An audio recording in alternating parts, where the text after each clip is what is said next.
7G films and alpha ஃப்ரேம்ஸோட தயாரிப்பில் director Arivazhagan வெங்கடாசலத்தோட இயக்கத்தில் ஆதி, லக்ஷ்மி மேனன், அது மட்டும் இல்லாமல் சிம்ரன், லைலா அப்படிங்கிற ஒரு மிகப்பெரிய நடிகர் பட்டாளமே நடித்து வெளிவந்திருக்க படம் தான் சப்தம். இந்த படத்தோட விமர்சனத்தை தான் இந்த வீடியோவில் பார்க்க போகிறோம். மாலை முரசு வை பிரசன்ஸ். இது படம் எப்படி இருக்குன்னா உங்கள் விஜய் டாமினிக். சப்தம் இந்த படத்தோட போஸ்டர் வந்தப்போ ஆதி வந்து கையில் ஒரு மைக் ஒன்று வச்சிருப்பார். ஆக மொத்தம் ஆதி ஒரு ஆடியோ இன்ஜினியர் தான் போல் அப்படிங்கிற மாதிரியான ஒரு டீகோடிங்லாம் இருந்தது போஸ்டர் வந்த புதுசில்.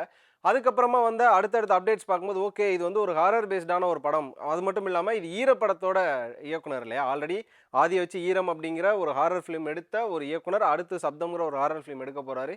எப்படியாப்பட்ட அவுட் வரப்போகுது அப்படின்னு சொல்லி எல்லாருமே எதிர்பார்த்துட்டு இருந்தாங்க. ஒரு நல்ல அவுட்டை தான் கொடுத்துருக்காங்க அப்படின்னு சொல்லணும். என் பேரு ரூபன், நான் உனக்கு ஹெல்ப் பண்ண தான் வந்திருக்கேன்.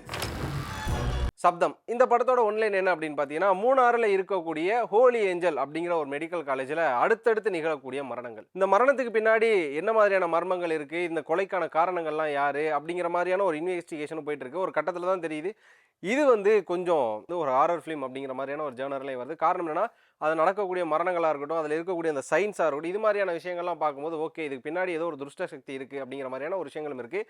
இந்த துஷ்ட சக்தி யார், அது என்ன மாதிரியான விஷயத்துக்காக அடுத்தடுத்த கொலைகளை பண்ணுது, அதுக்கான ஃப்ளாஷ்பேக் என்ன, இது எப்படி வந்து கிளியர் பண்ணுறாங்க அப்படிங்கிற மாதிரியான பல விஷயங்களை உள்ளடக்குனதான் இந்த படத்தோட ஒன்லைனாக இருக்குது. சொல்லப்போனால் ஆதி அப்புறம் இந்த படத்தில் நடிச்சிருந்த லக்ஷ்மி மேனன் இவங்க ரெண்டு பேருக்குமே 2023க்கு அப்புறமா தமிழில் வெளிவரக்கூடிய முதல் படம். அதாவது பார்த்தீங்கன்னா கிட்டத்தட்ட ஒரு 2 வருஷம் கழிச்சு வரக்கூடிய ஒரு படமாக இருக்குது. ஸோ ஆதி இந்த படத்தில் ஒரு கோஸ்ட் இன்வெஸ்டிகேட்டராக இருக்கார். நம்ம வந்து பார்த்துருப்போம் நிறைய இந்த டிஸ்கவரி சேனல்ஸில், அதுக்கப்புறம் இந்த ஃபாரின் ஃபிலிம்ஸ்லாம் பார்த்துருப்போம். ஆவிகளோட பேசக்கூடிய ஒரு நபராக இருப்பாங்கல்ல, நீங்கள் ஏன் வந்து இப்படி ஒரு விஷயம் பண்ணுறீங்க, உங்களுக்கு என்ன வேணும், எதனால் வந்து இப்படி சேட்டை பண்ணுறீங்க, அரல்ஸ் வந்து உங்களுக்கு ஏதாவது குறைகள் இருக்கா, உங்களுக்கு நிறைவேறாத ஆசைகள் இருக்கான்னு சொல்லி பேசி அதை வந்து அந்த வீட்டில் இருக்கவங்கள்ட்டையோ அந்த குடும்பத்தார்கள்ட்டையோ தெரிவிக்கக்கூடிய ஒரு ஒரு துறை இருக்குது. இது வந்து பார்த்தீங்கன்னா ஃபாரின்ல இருந்துட்டு இருக்கு. அந்த ஒரு தொழில தான் பார்த்தீங்கன்னா ஆதி அவர்கள் மும்பையில் பண்ணிட்டு இருப்பாரு. கோஸ்ட் இன்வெஸ்டிகேட்டரா இல்ல கிரைம் இன்வெஸ்டிகேட்டரா?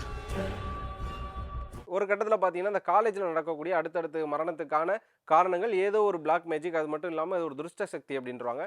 அந்த துஷ்ட சக்திகிட்ட பேசுறதுக்காக தான் ஆதி அவர்கள் இந்த காலேஜுக்கு வருவார். அவர் வந்து அதுக்கப்புறமா என்னென்ன மாதிரியான விஷயங்கள் ரிவீல் ஆகுது, இது ஆதியோட கதையில் எங்கெங்கெல்லாம் வருது, இது ஆதியோட வாழ்க்கையில் நடந்த விஷயத்தை எங்கே கனெக்ட் பண்ணுது, இதில் இருக்கக்கூடிய அடுத்தடுத்த ட்விஸ்ட் அண்ட் டர்ன்ஸ், அந்த ஹாரரான மூமெண்ட் அப்படிங்கிற பல எலமெண்ட்ஸ் தான் இந்த படத்தோட கதையாக இருக்குது. நம்ம காதுக்கே கேட்காத அல்ட்ராசோனிக் சவுண்டை அதால் எழுப்ப முடியும். அந்த சத்தத்தை வச்சு தான் இறையை கண்டுபிடிக்கும்.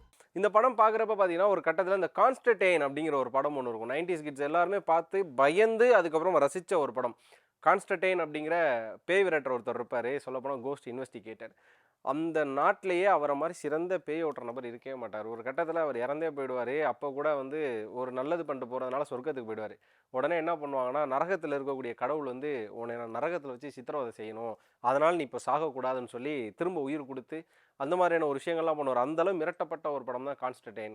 அந்த கான்ஸ்டன்டைனுக்கு கொஞ்சம் கூட பஞ்சம் இல்லாத அளவுக்கு அந்த கோஸ்ட்டை இன்வெஸ்டிகேட் பண்ணுறதா இருக்கட்டும், அதில் வைக்கக்கூடிய அந்த டெக்னிக்கல் எலமெண்ட்ஸாக இருக்கட்டும், இது எல்லாமே பயங்கரமாக பண்ணியிருக்காரு அறிவழகன் வெங்கடாசலம். சொல்லப்போனால் ஆதிக்கும் அவருக்குமான அந்த ரேப்போ அப்படிங்கிறது இந்த ஈரம் படத்துலேருந்து எப்படி இருக்கும் நமக்கு தெரியும் இல்லையா, அந்த மாதிரியான ஒரு விஷயம். இது மட்டும் இல்லாமல் இயக்குனர்களோட பஞ்ச் அப்படின்னு சொல்லுவாங்க, டைரக்டர் பஞ்ச். இந்த படம் பார்த்தாலே இது லோகேஷ் படம் தான், இது வந்து கௌதம் மேனன் படம் தான், சங்கர் படம் தான் எப்படி சொல்லி நம்ம ஒரு சில விஷயங்களை பார்த்து ப்ரெடிக்ட் பண்ணுவோமோ, அது மாதிரி இந்த படத்தை ஆல்ரெடி வந்து எங்கேயோ பார்த்த மாதிரி இருக்கே அப்படின்னு சொல்லி பார்க்குறப்ப ஈரம் கூட நம்ம கனெக்ட் பண்ணோம். அந்த டார்க் ஃப்ரேம்ஸாக இருக்கட்டும், அந்த சைலன்ஸில் வரக்கூடிய அந்த கரெக்டான டைலாக்ஸாக இருக்கட்டும், இது மாதிரியான விஷயங்கள் நம்மளுக்கு ஈரம் படத்தோட கனெக்ட் பண்ணுறதா இருக்கட்டும், அந்த மியூசிக் டென்ஷன் கொடுக்குறதா இருக்கட்டும். இந்த பேய் படம்னா சும்மா டம்மு டும்முன்னு தட்டி திரும்புறப்பெல்லாம் ஒரு அப்பெல்லாம் கிடையாது. எதுக்கு எங்கே எது தேவையோ அந்த மாதிரியான விஷயங்களை கரெக்டாக யூஸ் பண்ணியிருக்காங்க. இது மட்டும் இல்லாமல் இந்த படத்தில் ஒரு மிகப்பெரிய நடிகர் பட்டாலுமே இருக்குது. எம்எஸ் பாஸ்கர், ரெடின் கிங்ஸ்லி, சிம்ரன், லைலா, அதுக்கப்புறம் ராஜீவ் மேனன், நம்ம விவேக் பிரசன்னா, லக்ஷ்மி மேனன் சொல்லிட்டு ஒரு மிகப்பெரிய நடிகர் பட்டாளம் இருக்குது. ஸோ இது இவ்வளோ பேர் இருக்காங்க. ஏன்னா வந்து அதிக நடிகர்கள் இருந்தாலே அந்த படங்கள் எந்த மாதிரியான ஆங்கிளில் போகுன்றது நமக்கு தெரியும். ஸோ இவ்வளோ பேர் வச்சுருக்காங்க. அதோட எம்எஸ் பாஸ்கர் ஹிட் ஆகிட்டே இருக்காருங்கிறக்காண்டி அவர் ஒரு பக்கம் வச்சுருக்காங்க. லைலா இப்போ தான் கோட்டு முடிச்சாங்க, அதனால் லைலா உள்ளே தூக்கிட்டு வந்திருக்காங்களா. சிம்ரன் இப்போ தான் ஒரு பக்கம் பார்த்தீங்கன்னா நம்ம அந்தகன் அப்படிங்கிற ஒரு படம் பண்ணாங்க. ஆக மொத்தம் எல்லாரும் எதுக்கு உள்ளே எடுத்துகிட்டு வராங்க அப்படின்னு பார்த்தா அவங்களுக்கான பிளாட் அண்ட் சீன்ஸை கரெக்டாக கொடுத்துருக்காரு. ராஜீவ் மேனனுக்கு வர்ற சீன்லாம், அவர் வர்ற சீனுன்றதும் எப்படி சொல்கிறது, ரொம்ப நேரம் எதிர்பார்த்து ஒரு சீனில் வருவார். அது பயங்கரமான ஒரு இம்பேக்டாக இருக்கும். லைலாவெல்லாம் என்னம்மா லைலாக்கு இப்படி ஒரு சீன் வைக்க முடியுமா அப்படிங்கிறத அறிவழகன் அவர்கிட்ட தான் வந்து நம்ம கேட்டு தெரிஞ்சுக்கணும். அப்படி ஒரு சீன் வச்சுருவார். இவ்வளோ நாள் நம்ம லைலாவை பார்த்த ஒரு பார்வை வேறு, ஆனால் இந்த படத்தில் லைலாவோட பார்வை அப்படிங்கிறது வேறு. இது மட்டும் இல்லாமல் சிம்ரனுக்கு இருக்கக்கூடிய அந்த ஃப்ளாஷ்பேக்காக இருக்கட்டும், சிம்ரனோட போர்ஷன்ஸாக இருக்கட்டும், இதெல்லாம் வந்து அதிபயங்கரம் வந்து. இது மட்டும் இல்லாமல் ஒரு சில விஷயங்கள வந்து இந்த படம் மூலமா சொல்றது, இல்லன்னா கன்வே பண்றது அப்படிங்கிற மாரியான விஷயங்களுக்கு இங்க வந்து அறிவழகன் வந்து ட்ரை பண்ணியிருக்காரு. சொல்லப்போனா, ஒரு ஆன்மா ஏன் பிரியுது? ஒரு ஆன்மா எங்க பேயா மாறுது? ஒரு ஆன்மா வந்து எதுக்காக இன்னும் பூமியில இருக்கு? அவங்கள்ட்ட எப்படி பேசணும்? எப்படி அப்ரோச் பண்ணணுங்கிற பல விஷயங்கள வந்து உள்ள சொல்லியிருக்காரு. இது மட்டும் இல்லாம, அதாவது இங்க இல்லுமினாட்டி, அதுக்கப்புறம் இந்த சாத்தான்கள், சைத்தான்கள், அதுக்கப்புறமா பார்த்தீங்கன்னா, கடவுள் சாத்தான்ங்கிற மாதிரியான பல விஷயங்கள் இருக்குல்ல. ஸோ அதையுமே உள்ள எடுத்துட்டு வந்திருக்காரு. இது மாரியான விஷயங்கள்லாம் பார்க்கும்போது படம் வந்து நகர்ற விதம் நல்லாவே இருக்கு. இதுக்கும் நீங்க பாக்குற கேஸ்க்கும் என்ன கனெக்ஷன்? கொஞ்சம் அங்கங்க இரைச்சல்களா இருந்தாலும் படம் சப்தம் வந்து முடியிற வரைக்குமே நல்ல ஒரு என்டர்டெயினா, ஒரு நல்ல ஹாரர் கம் ஃபில்மா தான் இருந்தது. ஸோ இதெல்லாம் வந்து ஒரு பக்கம் இருக்கப்ப, இந்த படத்தோட பாசிட்டிவ், நெகட்டிவ் அப்படிங்கிறத பாருங்க. முதல்ல அந்த படத்தோட பாசிட்டிவ் மூணாறு, அதுக்கப்புறமா அங்க மெடிக்கல் காலேஜ்ல நடக்கக்கூடிய விஷயங்கள் அப்படிங்கிறனால, அந்த காலேஜ காட்டுன ஷாட்ஸா இருக்கட்டும், அந்த அங்க இருக்கக்கூடிய அந்த டார்க்கான மொமெண்ட்ஸா இருக்கட்டும், அதிகமான லைட்டிங்ஸ் இல்லாம எடுத்ததா இருக்கட்டும், அது மட்டும் ஆதி மற்றும் மத்த கேஸ்டர்ஸ வச்சு வேலை வாங்குன விதமா இருக்கட்டும், இது எல்லாமே பயங்கரமா இருந்தது. எந்த ஒரு இடத்துலயுமே ஆதி வந்து அதிகமாவும் பேச விடல, அதே நேரம் கம்மியாவும் பேச விடல. தேவையான இடங்கள்ல பேச விட்டது. அவருக்கான அந்த நரேஷன கரெக்ட்டா வச்சது. லட்சுமி மேனன் அவங்களுக்கு என்ன கேரக்டர் கரெக்ட்டா எழுதி அவங்க அத பண்றப்ப ஆடியன்ஸ்க்கு இங்க வெறிய ஆவாய்ங்களோ, அது மாரியான ஒரு சீன் எழுதியிருக்காரு. சிம்ரன் அண்ட் லைலாவோட போர்ஷன். எப்படி சொல்றதுன்னா, இது மாரியான படங்கள் நீங்க பண்ணுங்க. கௌரவ தோற்றமா இருந்தாலும் பயங்கரமா ஒரு படம் பண்ணுங்க அப்படிங்கிற மாரியான ஒரு விஷயம். ராஜீவ் மேனன் அவருக்கு வச்சிருந்த ஒரு விஷயம். ரெட்டின் கிங்ஸ்லி ரொம்ப பேச விட்டோம்னா காமெடி சலிச்சு போயிரும்னு சொல்லி கரெக்ட்டான இடத்துல கட் பண்ணி வீசினது. அதுக்கப்புறம் எம்.எஸ். பாஸ்கர் இப்படிங்கிற நெறைய விஷயங்கள கரெக்ட்டா ஒரு டிராவல் எடுத்துட்டு போயிட்டு, ஓகே இங்க நீங்க நிப்பாட்டிடுங்க. இதுவரை எடுத்துட்டு போய் இங்க நீங்க நிப்பாட்டிடுங்க அப்படிங்கிற ஒரு விஷயம் பண்றார்ல. ஸோ அதெல்லாம் பயங்கரமா இருந்தது. ஸோ அந்த கேஸ்ட் அண்ட் குரூவ அவர் வேலை வாங்கின விதம்.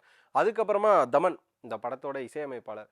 சும்மா டம்மு டும்முன்னு போட்டு அடிச்சு கண்ட இடத்துல நம்மள பயமுறுத்தி அதெல்லாம் பண்ணவே கிடையாது. கரெக்ட்டான மியூசிக் குடுத்துருக்காரு. அந்த மாரியான விஷயங்கள்ல தமன நம்ம பாராட்டி ஆகணும். இந்த படத்தோட எடிட்டர் சொல்லப்போனா, இந்த படத்துக்கு ரொம்ப கஷ்டப்பட்டு ஒர்க் பண்ணவரு அவரும் தான். ஏன்னா, அதில கொஞ்சம் ஒரு சீக்வென்ஸோ, ஒரு ஃப்ரேமோ மிஸ் ஆனாலும், ஒரு ஃபிளாஷ்பேக் போர்ஷன்ஸ்லாம் வரும்போது சுத்தமா கதையே மாறிடும். ஸோ அந்த மாரியான இடங்கள்ல எடிட்டரும் பயங்கர வேலை பார்த்துருக்காரு. இதெல்லாம் தாண்டி டிஓபி நம்ம இவ்வளோ பேசுறோம் அப்படின்னா, அந்த படத்தோட டிஓபி தான் இதுக்கு முக்கியமான காரணம். ரொம்ப கரெக்ட்டா, பெர்ஃபெக்ட்டான ஷாட்ஸ். அந்த ஒரு சீன்லாம் வரும்போது பார்த்தீங்கன்னா, ஒரு 11 இடத்துல 11 பொருட்கள் வந்து அலர்ட்னஸ் குடுக்குற மாரியெல்லாம் இருக்கும். அந்த 11 பொருட்களுக்கான அலர்ட்னஸ்லாம் அவர் காட்டுனதுன்றது பயங்கரமா இருந்தது. ஸோ டிஓபியோட ஒர்க் பயங்கரம். அத தாண்டி ஆர்ட் டைரக்டர் அந்த படத்தில பின்னியிருப்பாரு. இப்படியா அந்த படத்தில இருக்கக்கூடிய உழைப்பாளர்கள் எல்லாம் டெக்னீஷியன்ஸ் எல்லாமே பயங்கரமா உழைச்சிருப்பாங்க. அதே நேரம் பார்த்தீங்கன்னா, ஆக்டர்ஸும் உழைச்சாங்க. இதெல்லாம் இந்த படத்துக்கு ப்ளஸ். பட் இந்த படத்துக்கு மைனஸ் அப்படிங்கிறத தாண்டி, இது எப்படியும் கொஞ்சம் பண்ணியிருக்கலாமே அப்படிங்கிற மாரி விஷயங்கள் என்ன அப்படின்னு பார்த்தீங்கன்னா, இதில இருக்கக்கூடிய லாஜிக் மிஸ்டேக்ஸ் தான். இப்போ வந்து ஒரு காலேஜ்ல இருக்காங்க. இப்போ வந்து யாரோ நமக்கு ரொம்ப வேண்டப்பட்ட ஒரு ஆள், இல்ல பிரச்சனையில இருக்க ஒரு ஆள் வந்து நம்ம ஹாஸ்பிட்டல்ல அட்மிட் பண்றோம். அந்த ஆள வந்து கொலை பண்ணிரணும் ஒரு மிகப்பெரிய குரூப் சுத்துது. அந்த குரூப் சுத்திட்டே இருக்கும்போது, நம்ம வந்து ஈஸியா அந்த ஹாஸ்பிட்டலுக்குள்ள போயி, அந்த ஐசியூக்குள்ள இருந்து அந்த அவங்கள வந்து அப்படியே வீல் சேர்ல எடுத்துட்டு வந்து இன்னொரு இடத்துக்கு கொண்டு போறது, வர்றது. எப்படி எடுத்து போனாங்க, எப்படி எடுத்துட்டு வராங்க எதுவுமே காட்டல. அதுக்கப்புறம் அங்க வைக்கக்கூடிய அந்த அந்த அது பேர் என்ன இசிஜி மானிட்டர்ஸ், அதுக்கப்புறம் இந்த எலக்ட்ரிக் எக்யூப்மெண்ட்ஸ் இது மாதிரியான விஷயங்கள வைக்கிறது. வில்லன் வந்து அவங்க எங்க இருக்காங்கன்னு ட்ரேஸே பண்ணாம டைரக்ட்டா அங்க வர்றதுங்கிற மாதிரியான பல விஷயங்கள லாஜிக் இல்லாம பண்ணது ஒரு மாரி இருக்கு. எது நெனச்சாலும் ஒரு ஆதி ஒரு விஷயம் நெனச்சா டக்குன்னு போறாரு, வராரு, நடக்குது. இதுக்கு பின்னாடியான ஒர்க் பண்ணக்கூடிய எந்த விஷயங்களும் இல்லாதது கொஞ்சம் லாஜிக் மிஸ்டேக்ஸா இருந்தது. இதுதான் அந்த படத்துக்கு கொஞ்சம் நெகட்டிவ் அப்படிங்கிற மாரி இருந்தாலுமே, இத யோசிக்க விடாத அளவுக்கு ஸ்க்ரீன் பிளே நகர்ந்து போயிட்டு இருக்கு. அதான் மேட்டர். படம் முடிச்சதுக்கப்புறம் நமக்கு இவ்வளோ ஞாபகம் வரும். ஆனா படம் போறப்ப விறுவிறுன்னு போயிட்டே இருக்கிறதுனால இந்த ஒரு மிஸ்டேக்ஸ் தெரியல. பட் பின்னாடி யோசிக்கும்போது இந்த மாரியான ஒரு மிஸ்டேக்ஸ் வருதுல்ல, அது மட்டும் தான் நமக்கு கொஞ்சம் கோளாறா இருந்தது. ஸோ இந்த வாரம் ரிலீஸ் ஆன படங்கள்ல சப்தம் ஒரு நல்ல படம் அப்படிங்கிறது தான் என்னோட கருத்தா இருக்கு. இது மட்டும் இல்லாம இந்த படம் பார்க்கிறப்ப கான்ஸ்டன்டைன் அந்த படத்தோட ஞாபகமும் எனக்கு வருது அப்படிங்கிற ஒரு விஷயம் இருக்கு. ஓவராலா சப்தம் பார்த்ததுக்கு அப்புறமா உங்களுக்கு என்ன மாரி ஃபீல் ஆச்சு? இந்த படம் வந்து ஹாரரா உங்களுக்கு ஃபீல் ஆச்சா? இல்லனா ஹாரர் கம் காம்ப்ரமைசிங் ஃபில்மா உங்களுக்கு ஃபீல் ஆச்சா? கான்ஸ்டன்டைனோட ஃபீல் எங்கெங்க வந்தது? இது மட்டும் இல்லாம இப்படி ஒரு ஹாரர் ஃபிலிம் வந்து உங்களுக்கு என்ன மாதிரியான ஒரு எக்ஸ்பீரியன்ஸ குடுத்தது அப்படின்றத கண்டிப்பா கமெண்ட்ஸ்ல சொல்லுங்க. இந்த வீடியோ பிடிச்சிருந்தா லைக் பண்ணுங்க, ஷேர் பண்ணுங்க. மறக்காம மாலை முரசு வைப சப்ஸ்கிரைப் பண்ணிட்டு பக்கத்துல இருக்க பெல் ஐகானை கிளிக் பண்ணிக்கோங்க.